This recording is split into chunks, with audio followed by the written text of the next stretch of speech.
Being a high functioning codependent is you being overly invested in the feeling states, the outcomes, situations, circumstances of the people in your life to the detriment of your own internal peace. We're all empaths and highly sensitive people, and mothers and lovers and friends and sisters. We love our people and want them to be happy. Mm. We take it one step further. Instead of wanting you to have those things and to be happy, we feel responsible for creating those things.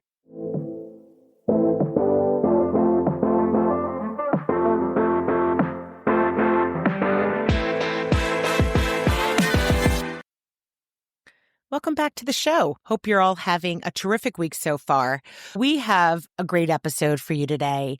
If you are someone who's ever wondered if you have good boundaries in your relationships, maybe there are some relationships where you feel like you don't have great boundaries and you want to try to fix that, or there is some codependence you have in your life with some of your relationships, this is the episode you're going to want to listen to. We have on best-selling author and psychotherapist Terri Cole. Terri has written 2 books, Boundary Boss and Too Much. And over her 2-decade career as a psychotherapist, she has worked with some of the most amazing clients, from stay-at-home moms to celebrities and to Fortune 500 CEOs. Terri has such a great understanding of what healthy relationships look like and how anybody can take relationships in their life and work to make them healthier.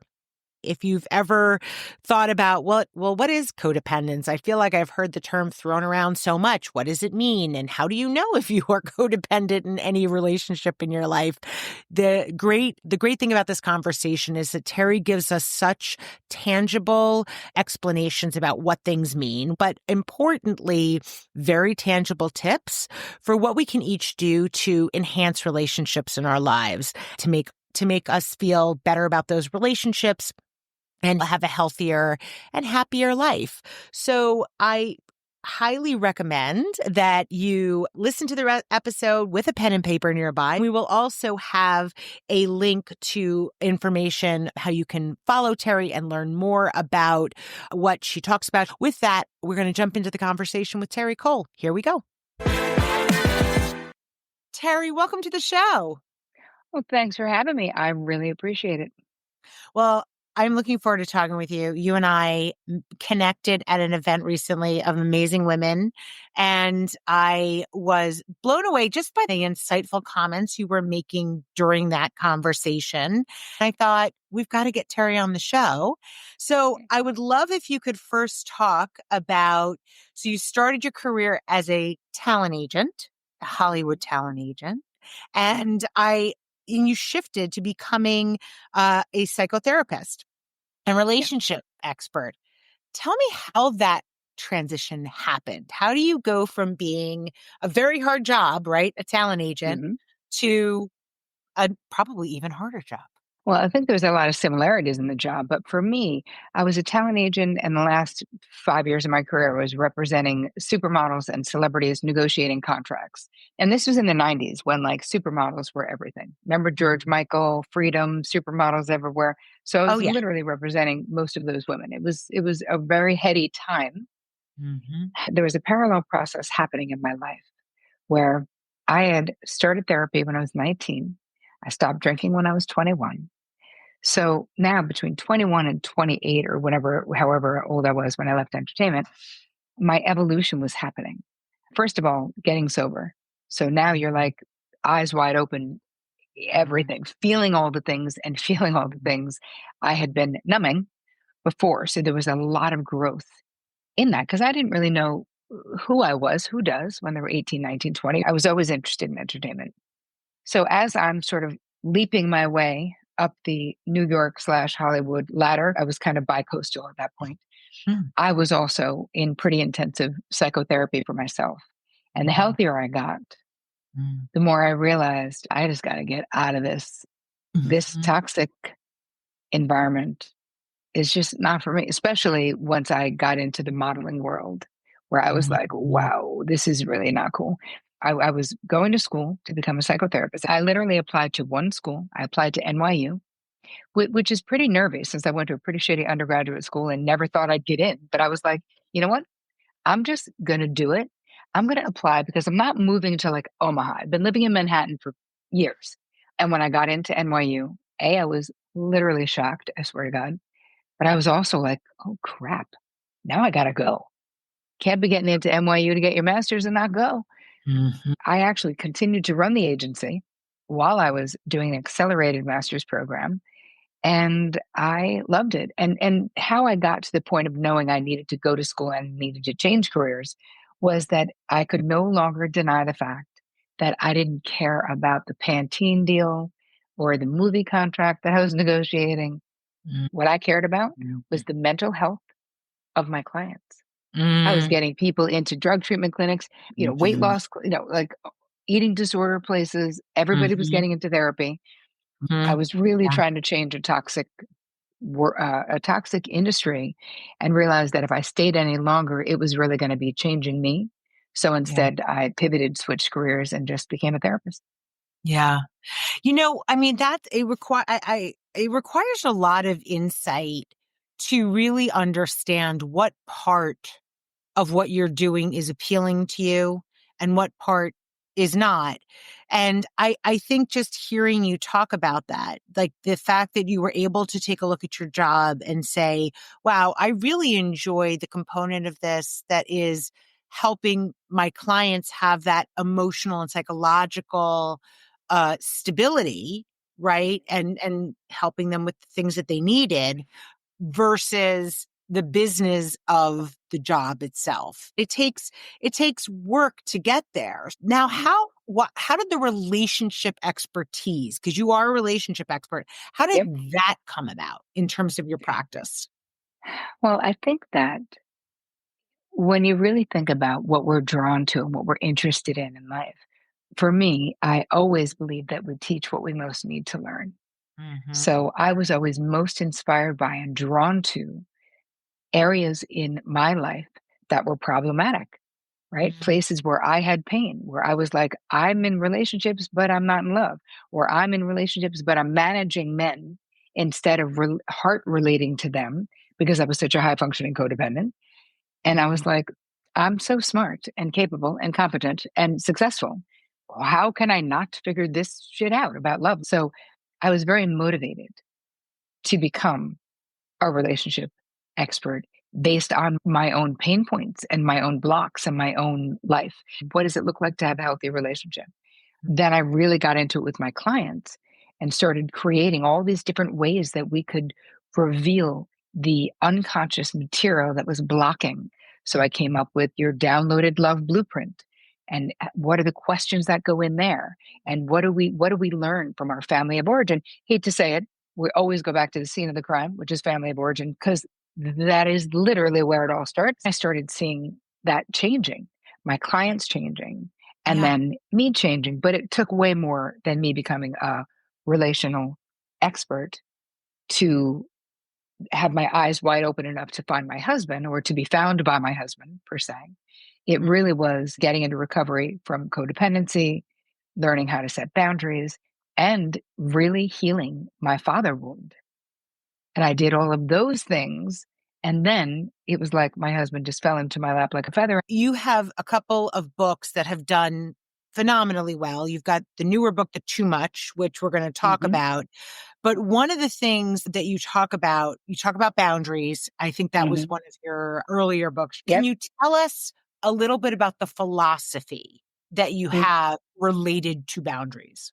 So that my first book was called Boundary Boss. I want you to think about your boundaries as your own personal rules of engagement. Mm-hmm. So this lets other people know what's okay with us and what's not okay with us. According to me, your boundaries are made up of your preferences, your desires, your limits, and your deal breakers. So not all boundaries are created equal according to me because they're not, but they're still important. Your preferences matter.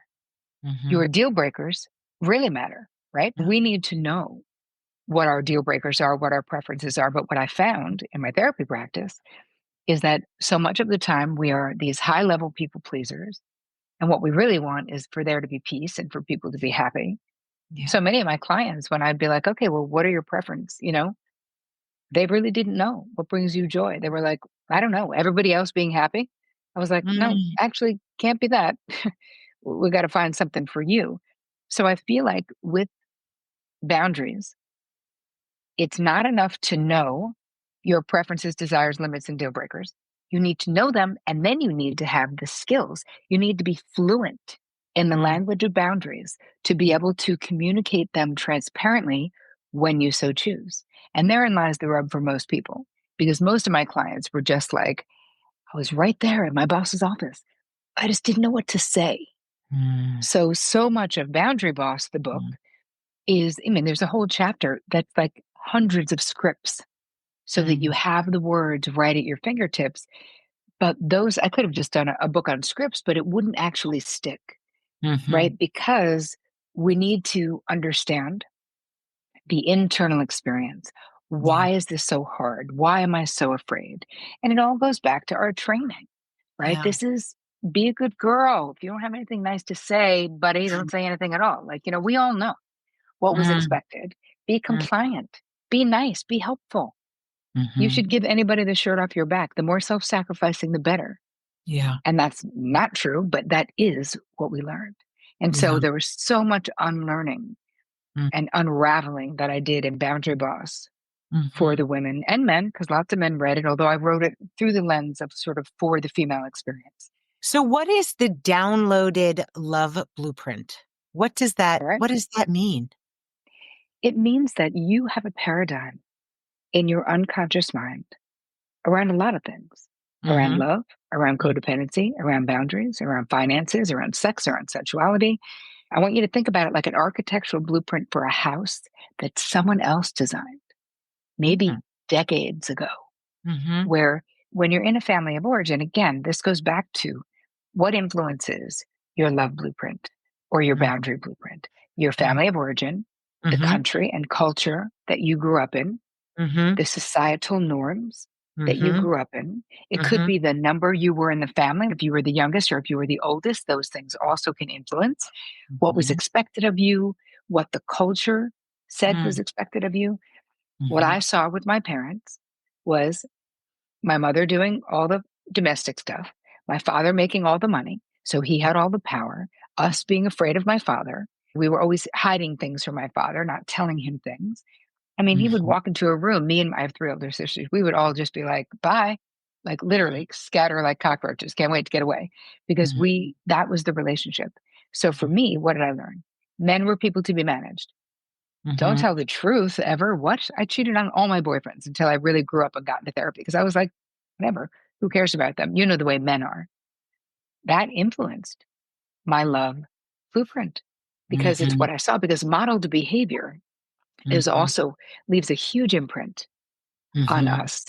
mhm, And I give you extensive questions that you can answer. And once you start thinking in this way therapeutically, you really start to be able to figure out the riddles of your own life, right? Where you're like, why can't I figure this out? Oh, you can figure it out. You definitely can figure it out. So okay, so we all have our own blueprint, which likely we didn't even create ourselves, but sort of learned from our experiences, cultural, the things you mentioned. Yep. What does it mean to be a high functional codependent? And is that only related to your romantic relationships? Does Yes, it go beyond that? it definitely does. So high functioning codependency, which is what the new book, it's called Too Much, A Guide to Mhm, Breaking the Cycle of High Functioning Code. It was sort of the next step in the evolution of people who are figuring out boundaries and figuring out love and now moving into, because if you're a high functioning codependent, I'll tell you my definition of what it is. My therapy practice is filled with women like you and women like me and our friends and all the people we were gathering together with who are highly capable, mhm, highly competent, mhm, intelligent women, sort of masters of the universe, but doing it all.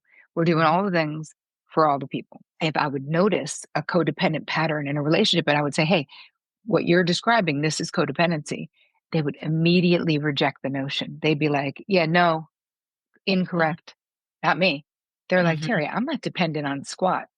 Everyone's dependent on me. I'm making all Mm, the money. I'm making all the moves. I'm doing all the emotional labor. When something gets done, it's because I do it. So who mhm, am I dependent on? And I realized, oh, my clients don't know what codependency is.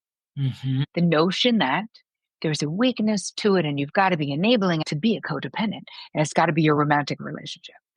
And those are all myths. mhm. I was left with a conundrum, which is, well, how could I help my clients with the problem that they definitely had if they didn't see themselves? My definition, and when I changed it, is when I added the high functioning to codependency and told my clients, they were all able to raise their hands and say, me, I'm the problem, it's me, not to quote Taylor, but I will. In that instance, it's a fact without shame, though. So instead of being like, that can't be me, they were like, you're right. I'm burnt out. I'm Mhm, exhausted. I'm kind of resentful. Like they were able to now, with this reframe, they were able to see themselves in the problem. So if we were to define it, or the way that I define it, is being a high functioning codependent is you being overly invested in the feeling states, the outcomes, situations, circumstances, finances, careers, friendships of the people in your life to the detriment of your own internal peace. mm, So I'm going to make that distinction because we're all empaths and highly sensitive people, and mothers and lovers and friends and citizens and sisters. And obviously, we love our people and we want them to be happy. I'm not mhm. talking about that, a high functioning codependent. We take it one big fat step further. And instead of wanting you to have those things and to be happy, we feel responsible for creating those things. Mm. And it's interesting when you say it in that way and you talk about just also codependence, because I get the high functioning part, which makes it probably more palatable to women who are go getters and achievers to say, wait, maybe it can be me if you Mhm. add on the high functioning part. But Yep. it's the part about the codependence that I think many of us don't really understand is when you just explained it to me. Hmm. I thought more immediately actually about my children than I did about romantic relationships. Hmm. The word you used was overinvestment. Yep. How do you know that you're at that overinvestment point? First, let's establish that any flavor of codependency, garden variety, involved with an alcoholic, or high functioning, the foundation of that behavioral pattern is an overt or covert desire or attempt to control other people's outcomes. What does it say what does it mean that you're trying to over control the outcome in terms of, We love our people. mm-hmm, We It's very hard for us to tolerate the suffering of others. Other people's pain makes mm-hmm, us extremely uncomfortable. mm-hmm, So we work really hard in all kinds of situations to avoid conflict, to make sure others are happy. We're very outwardly focused. How do we know if we're overinvested? Well, mm-hmm, you can start by taking a resentment inventory. If you are overly invested in the outcomes of all these people, so much of the time, we really can't control it, right? They don't take our advice when we give them, when we so lovingly auto advice give to everyone, not just kids. There are behaviors, and I think it might be helpful for listeners if they could see, like what are the behaviors of high functioning codependency, right? Like what does that actually look like? The mm-hmm, first and the easiest one to identify is we just feel compelled to fix other people's problems. We feel responsible mm-hmm, for fixing other people's problems. mm-hmm, mm-hmm, We overgive, we go above and beyond, we do things that are not, a lot of times people are not asking us to do. We are also hyper independent, meaning we're not great at asking for other people to help us. We're not great at worrying about our needs. We want to make sure everyone else Yep. right? So we're always ready to jump into damage control for other people. Like we're amazing in a crisis. We can Mm-hmm. also become frustrated and kind of bitter because people don't take our advice sometimes. It gets exhausting, right? You Mm-hmm. can get burnt out. We have the auto accommodating behavior. So with auto accommodating, I actually share this story in the book that I was at a hair salon in New York City on a really busy Saturday, which I usually don't go because it's a zoo in there. And they put something in my hair that I was going to lay in the sink for like 20 minutes. And now the sink line is backing up. I'm just laying there like an idiot. Like I'm not doing anything. I'm just laying there with something in my Yeah. hair. But Yep. like people need sinks. And with each person, their little robe getting in line, I'm more and more and more anxious. I'm like, Mm-hmm. why aren't they? I could move. And this flow could be so much better. I don't get what they're doing. Anyway, raise my hand. I finally, I call over the assistant and I'm like, I could move. And she was like, okay, we do this every Saturday, Terry. We're good. But the point of that story is like, what is the cost to me laying there sweating something that's not on my side of the street, taking responsibility for something that's not mine, right? Mm-hmm. I could have been resting my tired brain, listening to a podcast, calling my mama. There was a million better things I could have been doing. But instead, I was like, I help. These people are waiting. It's terrible, Mm-hmm. ridiculous. So I tell that story on YouTube and it goes viral. Mm-hmm. This is in the beginning when I was like, I'm definitely onto something. Because Mm-hmm. even after all these years of therapy, I still feel overly responsible because when you're an HFC, you feel kind of overly responsible for the world. It's Mm-hmm. not just your family or your children or your husband or your girlfriend, right? I'm in a situation, I'm on a bus, I'm on a train, I'm anywhere. I mean, I actually opened the book, the new book, with a story. I was probably 22 and there was a 19-year-old kid. It's 10:30 and obviously there's nobody ever on the train track because it's a Monday night at 10:30 p.m. And then I see this kid waiting on the platform. And immediately my helper pinger is like, I wonder what this kid's doing here. He was 19. I was probably 22. So I start chatting him up on the train and I go, what are you doing? He was holding a little blanket. This is why I noticed him. And he said, oh, I was hired to came out to Port Washington. I was supposed to drive a car back to Indiana. And then they just canceled the gig. I go, so where are you going? Keep in mind, this was the late 80s. He goes, I'm going to Penn Station. I'm just going to sleep in the station. I was like, no, you're not. Have you been to Penn Station, dude? You're going to die. You're definitely not doing that. He was like, well, I don't know anybody in New York. I was like, yeah, you do. You know me. And Oh. this is how I came to take a perfect stranger home to my studio apartment that I shared with another woman. Didn't even call her to see if it was okay. That's how responsible I felt. So Mm-hmm. my point with HFCs is that we feel not just overly responsible for the people we love, we can also feel overly responsible for the world, for the people who are suffering, for the people on the same plane as us, for some kid on a platform, you know? Mm-hmm. It's interesting. As you were talking, I was thinking to myself, the name of your other book, Boundary Boss, just kept popping into my head. Like, how do you create the right boundaries for yourself? So I want to quickly ask you, because we're talking about these high functioning codependents as if, okay, this is a bad thing, which yes, I can see that. But I want to ask, what's the downside of Hmm. being an HFC?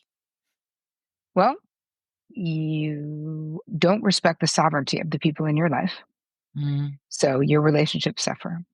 mhm, You're exhausted and mm, probably have an autoimmune disorder, might end up with cancer, TMJ.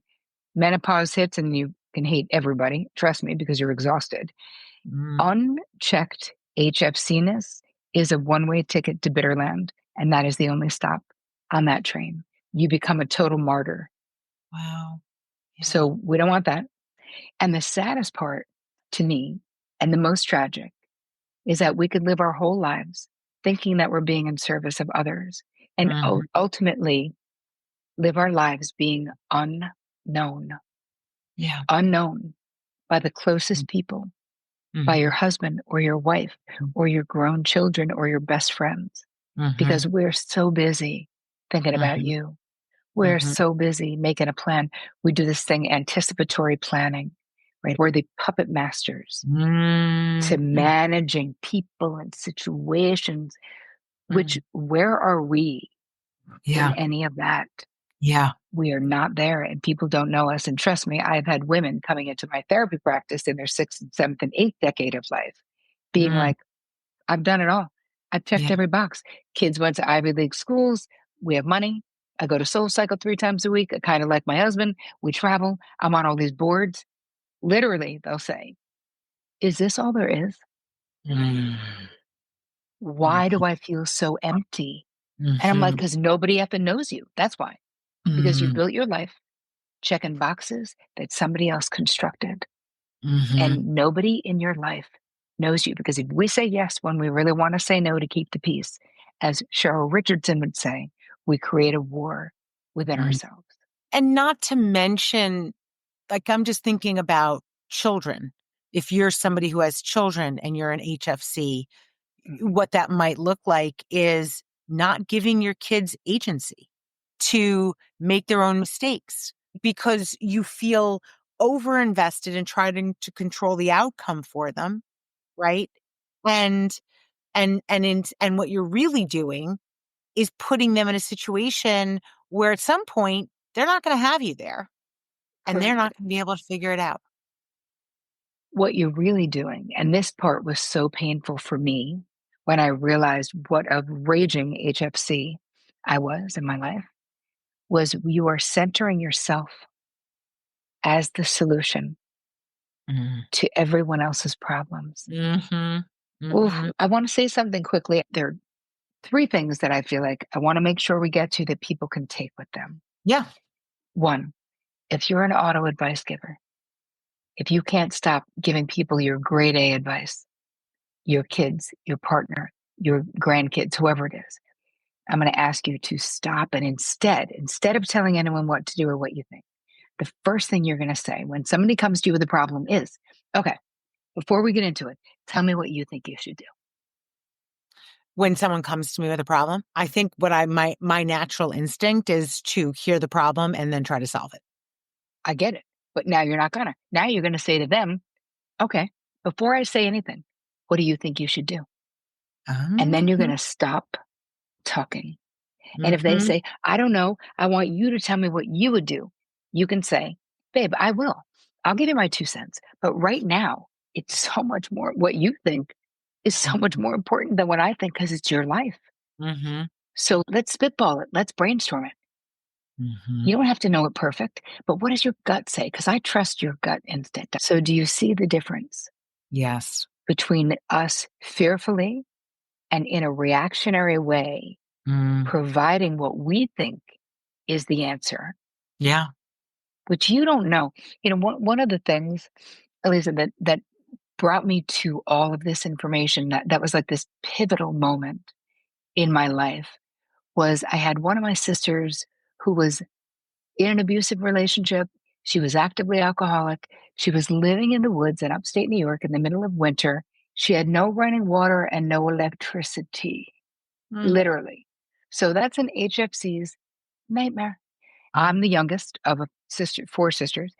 And so my life, even though my life was exploding at that time, I was a bonus mom to three teenage sons newly. I was just got married. I just switched from being a talent agent to being a therapist. Like my whole life was exploding, Mhm. but I couldn't stop obsessing about saving my sister.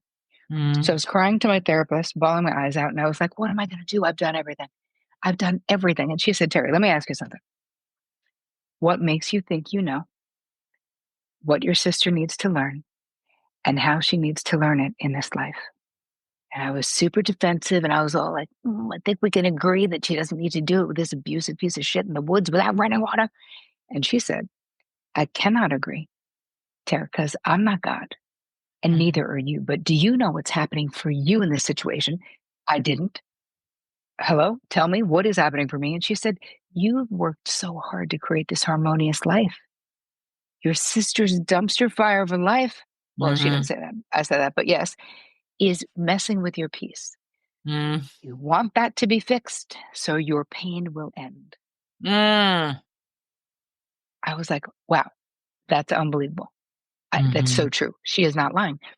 Now, ego wise, I had to accept, wow, that my desire to save my sister was a little bit more about me than I would have liked to have think. I really wanted it to just be like Mother Teresa type love, but it was a combination. Of course, it was love and control. Mm-hmm. I wanted Mm-hmm. to control.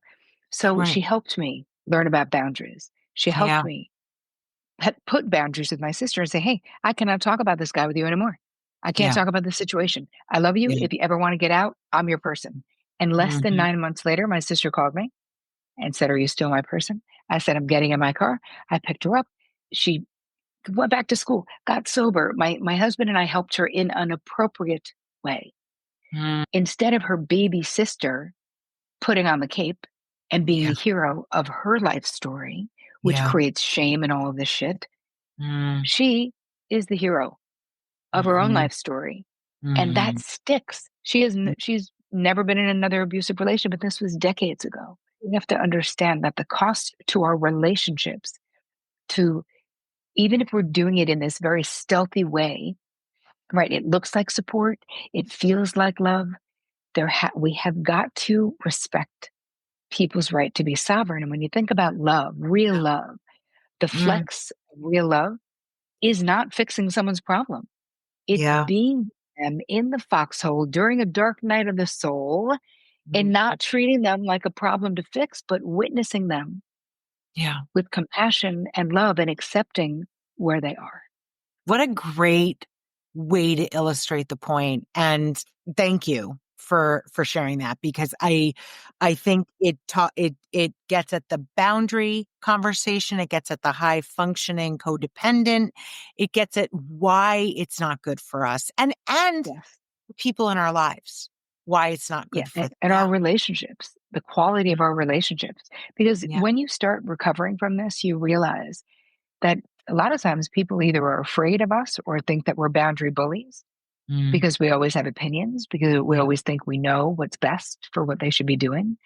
What can we do differently? So we've already talked about one thing you can do differently is you're going to ask expansive questions Yep. instead of giving answers. So that's Mm-hmm. one. Mm-hmm. Second thing, before you agree to do anything, because another element of being a high functioning codependent is that we're over functioning. We're Yeah. doing too many things. We're doing more than our share in many relationships. So you're going to have these two questions that you can put in your back pocket before you say yes to anything, Mm-hmm. unless it's something you must do, right? If you got to go pick up a kid, you got to pick up a kid, right? But Mm-hmm. if it's voluntary, you're going to ask yourself, do I have the bandwidth to take this on Mm-hmm. without becoming resentful? And number two, do I even effing want to do it? Because as HFCs, we barely ever even ask, like, do I want to do this? If someone else wants us to, we're sort of like twisting ourselves up in a pretzel to try to figure out how to do it. We really have to stop and go, hey, do I even want to do this? Which is Right? related to the one before, which is bandwidth to do it without being resentful. Because if you don't really want to do it, even if you have the bandwidth, though, you're still going to be resentful. That is absolutely accurate. Another thing that is important is the boundaries, right? So we talked about that. But what do Mm-hmm. we do in our minds, right? What do we Yep. do in our minds when we want to change? Mm-hmm. That your friend is telling you, I'm going to start a new Etsy business online and I'm going to sell something that you think is like not going to sell and is going to be done, right? Mm-hmm.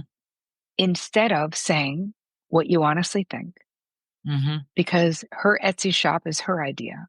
Yeah. You think, and this is a Mel Robbins actually has a book out called Let Them. Mm-hmm. And in your mind, you're going to say, let her, let Yep. them, Yep. let other people live, man. Let Yeah. people do what they got to do. Yes. And then let me focus on my life. Because think about this. If we look at the macro of all of the stuff that we talked about, right? It's all of this bandwidth and energy out. I'm focusing on you and this other person and the people that I work with and my clients and whatever it is. When you get into recovery and you start thinking, let her, hey, maybe I'm wrong. Why do I think I know everything? Right? Maybe this is going to be a hit and she's going to be a billionaire. I hope so. Let her live. What you're also saying is, let me hold on to some of my own bandwidth. Mm-hmm. Let me focus on me. Let me up my self consideration, right? So this is what I call it. It's different than, under this umbrella of self-consideration is self-care, is self-love. Self-consideration is, do I want to do this? How do I Yeah. want to spend my time, my energy, my money, right? What do I want to do? And when you have been habituated into this behavior where you're focusing so much on others, it's rare that we're really rocking self consideration all the time, which is what we need to do. So, Mm-hmm. how you feel, what you Mm-hmm. think, what you Mm-hmm. want matters, but those three things need to matter to you more than what anyone else in the world wants, thinks, and feels. I'm kind of blown away. It's such an important approach to thinking about this. Like sacrifice myself. Like Yeah, oh, yeah. it doesn't matter if it's hurting me. Yep. We must get to the place of surrender. And that, Mm-hmm. for me, when I was younger, was like a dirty word. What? Never surrender. And Mm-hmm. yet, we must surrender to what is. What we realize is that being uncomfortable will Mm-hmm. not kill you. Yeah. Right. You'll be okay, and other people will be okay. And we have to be okay with disappointing other people too. I want you to think about on the other side of being an active HFC, if you identify with this, if you feel like you're doing all the things for all the people, you feel kind of underappreciated, you're exhausted, you're burnt out, is so much more joy and expansion. We need Mm-hmm. time to know who we're becoming, to choose who we're becoming. Like, when Right. people talk about like authentic self, I Mm-hmm. always feel like there's this misunderstanding out there, as if you just peel away a bunch of layers, then your authentic self is just going to pop out. And I'm like, no, we need to work on who do you want to become? What Mm-hmm. are you willing to do Yeah. to become? Are you brave emotionally so you can start setting boundaries with people, tell the truth about what you do and don't want in your life, right? Those are choices that we make. I don't think that we just get to peel away layers and suddenly we have this fully formed authentic self. I think we Right. have choices to make about Yes. who we want to be in our relationships and in the world and who we want to be to ourselves. Mm-hmm. And that's the most important, literally, the relationship you have with you is the Yeah. most important one you'll ever have with anyone because it sets the bar for every other relationship that you have. So if you treat yourself like shit, you never rest when you're exhausted, you're literally telling everyone in your life, oh, yeah, this is cool. You don't need Yeah. to consider me because I don't consider me. Terry, I could talk to you for hours. I want to give people a way to follow you Hmm. and to hear more. What is the best way for them to do it? Well, I have a gift for your people because All this is a right. lot, and I know it's a lot. So all you do, it's HFC little toolkit that I created. It's got like a video, it's got a downloadable thing that you can do. So you just go to terricole.com/HFC and you will find it right there. And in that same page, you'll see there's a link. You can buy the book there with all the bonuses. On that same page, you will see that there's a place where you can sign up if you want to join my membership. Mhm. And I meet weekly in my membership, and I love it. So it's just this, but it's just every single week. So we meet Mm, 4 times a month. It's women, and mostly women who identify, a lot of them, as being HFC, whether you're the over or the under functioning type. But it really is the only way mm, to sort of work with me consistently. But I also have a mastermind that starts in March. March 1st is when it starts for any entrepreneurial women who would like to be less exhausted, less bitter, make more money, figure out their limiting beliefs. That is a 9-month deep dive with me, and it's very small. Wow. All right. Well, we're going to put links to what you just talked about, terricole.com/HFC. We will make sure that people have access to hear these things. This is so helpful, Terry. Thank you for spending this time with me today. Thank you so much for inviting me. I really enjoyed my time with you. Thank you for listening. If you're an influencer or a brand that wants to work with us, please feel free to email us at info@shespeaks.com. Until next time.